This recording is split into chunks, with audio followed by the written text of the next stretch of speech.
सारा सुख तेज के।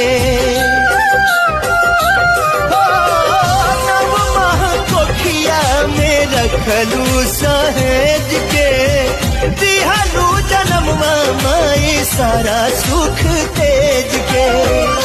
कैसे गिनाई तो हर कितना उपकार बा, रोवा रोवा माई हो तो हर कर दीदार बा। करके जीवतिया मिरिया बढ़ाई गो माई बिना, कैसे करे जावा जुड़ाई भाई गो माई बिना, कैसे करे जा